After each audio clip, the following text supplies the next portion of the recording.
Welcome back, further math students. In this video, we're going to continue looking at transition matrices. This time we're focusing on how we actually calculate state matrices. So what that really means is, how do you actually take a transition matrix and use it to calculate the changed values sort of into the future? So maybe, 1 day, 2 days, 3 days into the future, what's actually happening to these values and how are they increasing and decreasing? So a little bit of notation and symbols to understand here.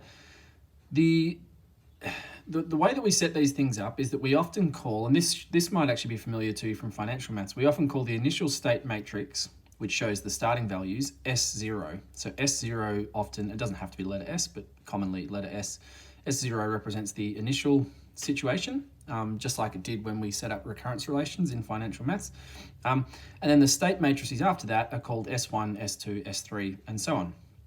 So there's two general rules that we can use when we're making predictions using a transition matrix T. So this capital T stands for the transition matrix. If we're going to work step by step, which is really a recurrence relation, just using matrices, we use the formula Sn plus 1 equals T times Sn, which really just means to find the next state matrix, we're going to multiply the transition matrix by our current state matrix. So if Sn is the current state, then Sn plus 1 is just the next state. To skip ahead, so if it's a situation where maybe you need to calculate something that's like 20 or 30 days into the future and you don't want to work step by step, then we can use a power on our transition matrix. So we can say that Sn, which just stands for any state, will equal T to the power of n times S0, which is the initial state matrix. Okay, this is a lot like in financial maths again, when we went from using recurrence relations to using a sort of long-term rule so we could work things out more quickly when we're trying to calculate further into the future. That's just a bit of a summary of the notation that we just went through, so not a bad thing to highlight and maybe refer back to if you get stuck with any of your notation.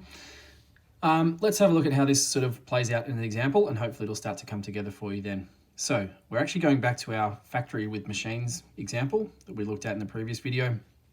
And just to remind you, the machines can either be operating, which we're using the letter O to represent, or broken, which we're using the letter B to represent.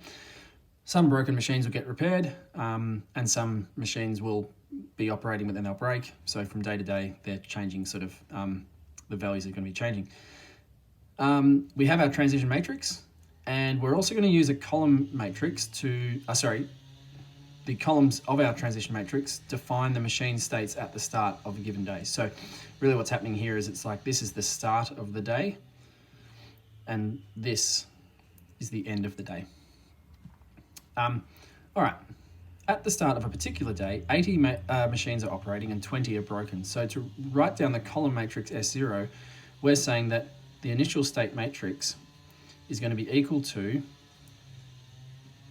it's a column matrix, we're going to put the number operating first and the number broken second, just to match up the transition matrix. That's why we have O first, then B. There's 80 that are operating and 20 that are broken. All right, so that's our matrix S0. That's the initial situation.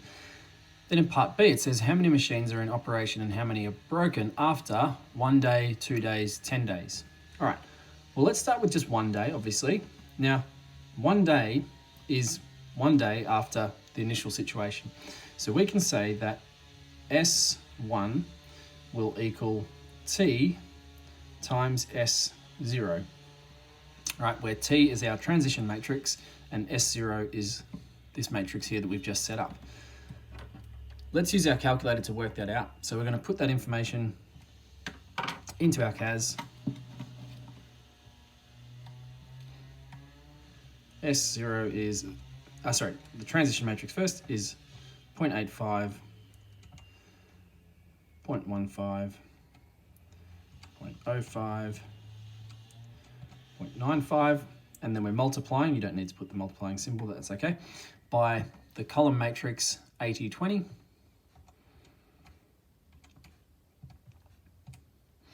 Right, and you can see that we get another column matrix, right, which we needed because we still only want two values here. We just want the number operating and the number broken. So this matrix S1 was equal to what we just had on the screen then, 6931. All right, remember that the first number was representing operating, the second number is broken. Really important here, you do have to directly answer the question. At the moment, we've just come up with the matrix, but the question was how many machines are in operation and how many are broken. So we need to clearly say 69 operating, 31 broken. Okay, always answer the question directly. Okay, how many broken and operating after 2 days? Well, we just can repeat this process, multiply by the transition matrix again. We can say S2 will equal T times S1. All right, we're just working step by step like a recurrence relation here. And so we've already found S1, right? And it's already sitting in our calculator. So we're just going to do T, just copy paste it, don't type it again, times S1 to get S2. Okay, and you can see the values for S2 there, 60.2, 39.8. And so let's write that down.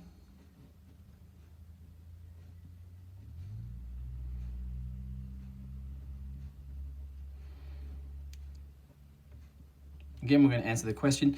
Now, this is asking how many machines are operating, how many are broken. So it's not really a prediction, it's saying what's actually happening here. So I think, again, the question should have been clearer and specified this, but we're going to say round to the nearest whole number here. So there are 60 operating and 40 broken, okay, after 2 days. Now, a couple of things to notice here. Firstly, notice that the total number of machines are still adding up to 100, right? Which makes sense. Okay, in this situation, there doesn't seem to be any reason that we would lose machines or gain machines. We started with 100 in total, so over these first 2 days, we should still have 100 in total. You can also see that this is not a particularly good factory, right? Because it seems like their number of operating machines is getting less at this point in time. All right, it's gone from 80 down to 69 down to 60. So we might expect that after 10 days, which we're about to work out, that even fewer machines will be working, but we'll obviously see. So with this part of the question where we want to go to after 10 days, that means we're working out S10. Now we could keep going recursively. We could multiply by T and then again, and then again, and then again. But once you get to 10 days or beyond, you probably don't want to be doing that step by step. So this is where we can use our sort of skipping ahead rule, okay? And where we're going to put a power on the transition matrix. So rather than just multiplying by T and then multiplying by T and then multiplying by T, our shortcut is we're just going to write T to the power of 10. So we're really multiplying by the transition matrix 10 times and multiplying by that by what we started with. All right, so S10 will equal T to the power of 10 times the initial state matrix. Okay, so it's our transition matrix here to the power of 10 times the starting matrix. That's what we're going to put into our calculator. And we'll work out how many operating, how many broken after 10 days. Again, once you put the matrices in there, don't waste time typing them out again. It's the transition matrix to the power of 10 times, and you can even go back and copy paste the 80/20. And we get 30.9055, 69.0944. Okay, so after 10 days, I'm going to write, I will write this to a couple of decimal places. It's 30.91, 69.09. Okay, but again, answering the question, we have 31 operating. If we go to the nearest whole number, which it makes sense to do here, and 69 broken. Right, so whoever's in charge of this factory is probably going to get fired because they're just breaking machines on a regular basis, right? After 10 days, they've only got 31 operating machines left and 69 of them are broken.